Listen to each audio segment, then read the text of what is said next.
termine sur cette partie 77 de ton arrivée, toujours sur les nouveaux habitants et leurs revendications. Tu dis, on voit naître ainsi, dans les mois qui suivent la mise à l'habitation des nouveaux quartiers, des associations de résidents, Parc aux Lièvres novembre 72, qui deviendra en 77 le syndicat du cadre de vie, Coq du chantier 72, Association des Champs-Élysées 75, Association des habitants d'Évry 76.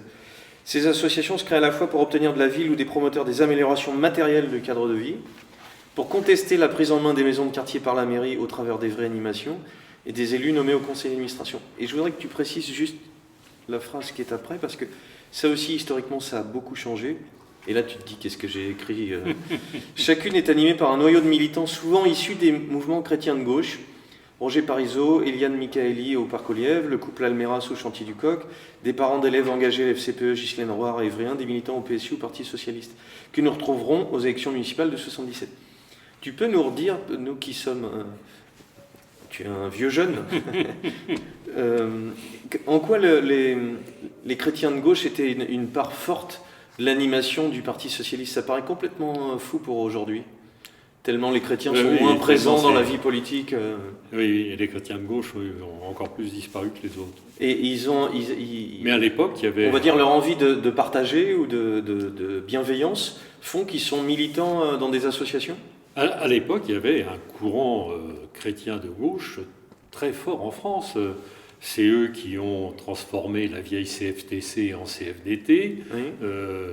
Il y avait des associations... très active. Ça ne crée pas des difficultés au sein du PS parce qu'il doit y avoir des bons vieux laïcards. Il y avait des bons vieux laïcards, oui, mais... Ou athées qui... Non, ça, on en parlait assez... Non, ce n'était pas un sujet. Parce qu'en même temps, en général, ceux-là se définissaient comme laïcs. C'est-à-dire, voulaient qu'il n'y ait pas d'interférence de l'Église en tant que telle dans la vie sociale, quoi. Donc, non, on n'avait pas de... C'est la déchristianisation de la CFTC devenue CFDT est exactement dans cette démarche. Oui. Donc non, il n'y avait pas de vrai problème, mais ça pesait très lourd.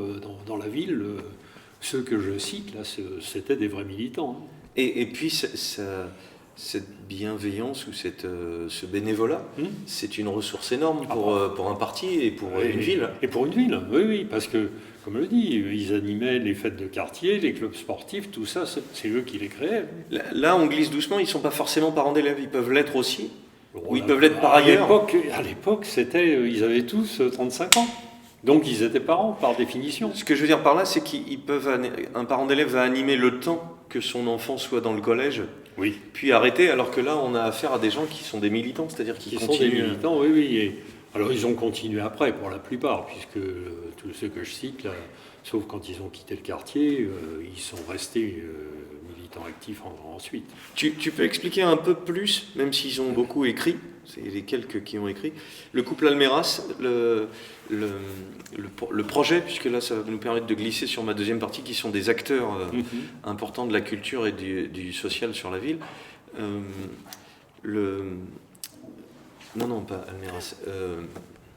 Le réseau d'échange des savoirs. Les Bersufra. Merci. Ils ne sont pas dans cette liste-là. J'aurais pensé qu'ils arrivent en même temps. Oui, ils sont arrivés en même temps. Ils sont dans ces années-là aussi, oui, 77. Ils sont dans ces années-là. Mais à l'époque... Marc Hébert-Suffren sera sur ta liste plus tard. Il sera dès 77. Voilà, donc il ressemble à ce profil. Il est tout à fait dans ce profil. Et comment les rencontres-tu? Parce que dans mon souvenir, elle est institutrice à Orly. Elle est institutrice, mais lui, il est avocat à Évry. C'est-à-dire, il a ses bureaux ici? Oui, il a ses bureaux ici. Il est avocat à Évry. Et... Comment tu le rencontres? Il est de gauche, toi aussi? Il était secrétaire de la section socialiste d'Évry quand je suis arrivé. D'accord. Donc le premier Évryen que j'ai vu, c'est lui. D'accord. Il n'avait pas de... Je me souviens même, je l'ai vu pour la première fois dans un bistrot Porte d'Orléans. Tu vois. Il n'avait pas de velléité à être maire? Non. Et... Comme cette histoire de réseau d'échange des savoirs est un peu connue, je ne vais pas te demander de la redire, mais là, pour un élu que tu vas devenir, c'est de l'or. C'est-à-dire des bénévoles qui ont trouvé une idée assez forte. Est-ce que, ça c'est pour te faire réagir, mais est-ce que tu n'as pas intérêt à récupérer des gens comme ça pour éviter qu'ils soient des concurrents en développant des activités hors municipales? Oh, bah, là, en l'occurrence, ils n'avaient même pas récupéré. Ils étaient militants socialistes.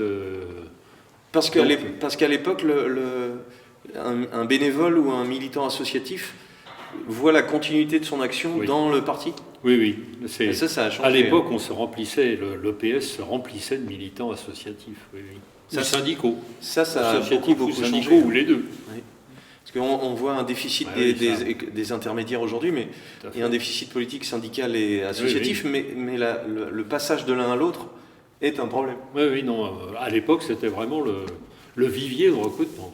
Et comment tu as vu, toi qui étais enseignant, ce réseau d'échange? Parce que c'est à la fois... C'était passionnant. En même temps, c'est de l'amateurisme, c'est-à-dire ça peut donner tout et n'importe quoi. C'est enfin, l'innovation en matière d'enseignement, c'est toujours des amateurs. Hein. Oui. D'ailleurs, je n'en ai jamais vu descendre d'un cerveau inspiré. C'est d'abord de la construction locale. C'est dans la classe que ça se fait. Tous les mouvements pédagogiques, que ce soit Montessori ou les... Comment ça s'appelle les groupes... ça part toujours d'enseignants qui font leur boulot dans leur classe et qui se frottent ensuite aux spécialistes de la pédagogie. Mais ça part toujours d'une initiative locale. Et est-ce que tu as l'idée quel poste tu lui proposes à Hébert Suffren? Il est élu à la vie associative? Il est élu à la vie associative et au social au début. Parce que c'est son goût ou parce que Non, c'est ce qu'il souhaitait. Le réseau d'échange des savoirs est petit à l'époque? Il était petit à l'époque et alors c'était vraiment son épouse et c'était Orly. À Évry, c'était pas encore développé. Et pour faire un énorme saut dans le temps, comment tu expliques que ça ne soit pas devenu une sorte de modèle national dans une époque aujourd'hui? On est 40 ans plus tard, 45 ans plus tard, oui. Où on cherche du bénévolat, où on cherche du réseau d'entraide. C'est une excellente question. Je me la pose depuis 40 ans. C'est parce que j'ai même essayé, tu vois, alors pendant la période où je suis passé au ministère, j'ai même essayé d'introduire la méthode des réseaux dans les instituts universitaires de formation des maîtres. Et je dois dire que je me suis heurté au monde universitaire qui n'a pas voulu. C'est entre guillemets j'ai dit amateurisme, c'est aussi aimé, hein, amateur, tu viens de le confirmer, mais c'est le statut horizontal de l'enseignant qui passe pas. C'est-à-dire tout le monde est égal à tout le monde. C'est ça. Et tout le monde est égal à tout le monde, et il y a l'administration très haut au-dessus. Est-ce que tu as, dans son premier mandat, lors de votre premier mandat, tenté de le développer à l'échelle municipale? Parce que ça peut être aussi justement mal vu par la population un ballon d'essai associatif. C'est toute l'ambiguïté de l'associatif, hein. C'est un sujet que je connais très bien, toi aussi, oui. Chacun de notre côté. C'est que quand tu innoves et que tu trouves des choses, eh bien, tu es très content qu'on te les pique parce que ça veut dire qu'elles vont se diffuser. Oui. Mais en les faisant, en les éparpillant, eh bien, elles perdent de leur force en un sens. Sauf si justement il y a un relais qui se passe. Non, alors pendant le premier mandat, 77-83, notre obsession, c'était vraiment de développer les associations. Oui. On n'a pas fait plus. On a facilité l'ancrage d'un tissu associatif fort sur la ville. À l'époque, les réseaux, ça a commencé avec quelques instits, et on n'a pas mis un effort particulier dessus, quoi. C'était vraiment le réseau associatif qu'on voulait développer d'abord. Et cette difficulté de passer à un modèle qui pourrait devenir national, c'est la logique et le fonctionnement des institutions qui selon toi, a empêché quelque chose comme ça? Nous sommes un pays jacobin centralisateur dans sa tête. D'accord. Est-ce que on va passer à ces autres exemples d'habitants qui ont innové, en fait, puisque c'est finalement ça. Qu'est-ce qui s'est passé ici? Il y a eu de l'innovation sociale. Alors tu cites, on l'a interviewé la dernière fois, Philippe Pascot, et puisque c'est encore frais, il nous a raconté comment il a été apprenti comédien, mais finalement c'est la partie sociale en fait qui prédomine au début pour sa part. C'est pas en tant que directeur artistique ou intéressé par... en exagérant à peine, il est quasiment pas intéressé par la musique que jouent ces groupes dans la Halle du Rock. Il est intéressé par ce qui est en train de se passer socialement. Alors, il nous raconte qu'il est recruté indirectement à Bondoufle, donc dans une ville d'un opposant à droite, et que c'est un peu toi qui viens le chercher. Comment tu en entends parler ? Eh ben, c'est marrant parce que j'en ai entendu parler pour la première fois par le maire de Bondoufle, qui m'a dit « Débarrasse-moi de cet emmerdeur !» Parce qu'il était recruté comme animateur au centre de loisirs de Bondoufle. Oui. Il faisait vraiment un travail d'animateur de base, quoi. Mais c'était un opposant caractérisé au maire qui ne supportait pas ça dans son centre de loisirs. Donc, et Pasco avait cette idée d'offrir d'une offre musicale différente de celle... Alors, ce n'était pas encore l'École nationale de musique, c'était le petit conservatoire d'Évry, d'une offre différente, plus centrée sur les musiques tout à fait contemporaines. Mais sur la première partie, quand tu le rencontres, tu vas à la maison de quartier de Bondoufle pour voir... parce que là, on est après 77, on est plutôt dans le milieu des années 80. Ah oui, on est vers... C'est ton travail de militant, même si tu es maire élu, c'est ton travail de militant que d'aller regarder qu'est-ce qui se passe à droite à gauche et d'essayer de voir si tu peux récupérer. Quand un type se fait rejeter par le maire de Bondoufle, qui était très à droite, tu le trouves sympathique? Je trouve qu'a priori, ça mérite qu'on s'occupe de lui, quoi. Et comment, parce que c'est ça aussi qu'on peut difficilement savoir et qui n'est pas dans les livres en fait. Concrètement, tu vas le voir, tu bois un café et tu discutes. On en a causé, oui. Tu as une idée derrière la tête de lui proposer d'être acteur ou juste tu lui signales que tu existes, voilà, comprendre ce qui se passait, ce qu'il souhaitait, et c'est pas tout de suite d'ailleurs qu'on a pensé à la Halle du Rock. Oui. C'est pour ça que je veux pas te questionner tout de suite là-dessus, c'est que ce qu'il décrit aussi dans son rapport à la culture et qui m'intéresse d'avoir ton avis, c'est que finalement je l'ai taquiné, je peux taquiner tout le monde. Il n'a pas tellement mis les pieds au théâtre, à la scène nationale. Pour lui, c'est des intellos. Tout à fait. C'est trop lointain.